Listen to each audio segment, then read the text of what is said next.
ওরে মন, সময় আর নাই। এখানে আমরা এসেছি 2-3 দিনের জন্য। এই বেলা যখন শেষ হবে, খেলা যখন শেষ হবে, সকল কিছু গুছিয়ে নিয়ে আমাদের আবার যে চলে যেতে হবে, এই কথাটা আমরা কেউ মনে রাখি নাই।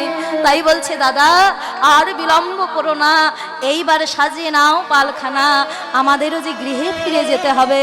ঠিক তদ্রূপ হ্যাঁ গো, কেউ যদি কৃষ্ণ ভজনের পথে না থাকি, বলছে সময় এখনো আছে, কাল ভজন করব বলে কাল কাটিয়ে দিও না।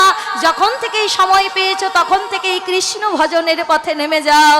কেন এমন দেবদুর্লভ মানব জনম যদি একবার হেলায় হারিয়ে ফেলি, এমন জনম আবার পাবো কিনা তার নিশ্চয়তা কেউ দিতে পারছি না।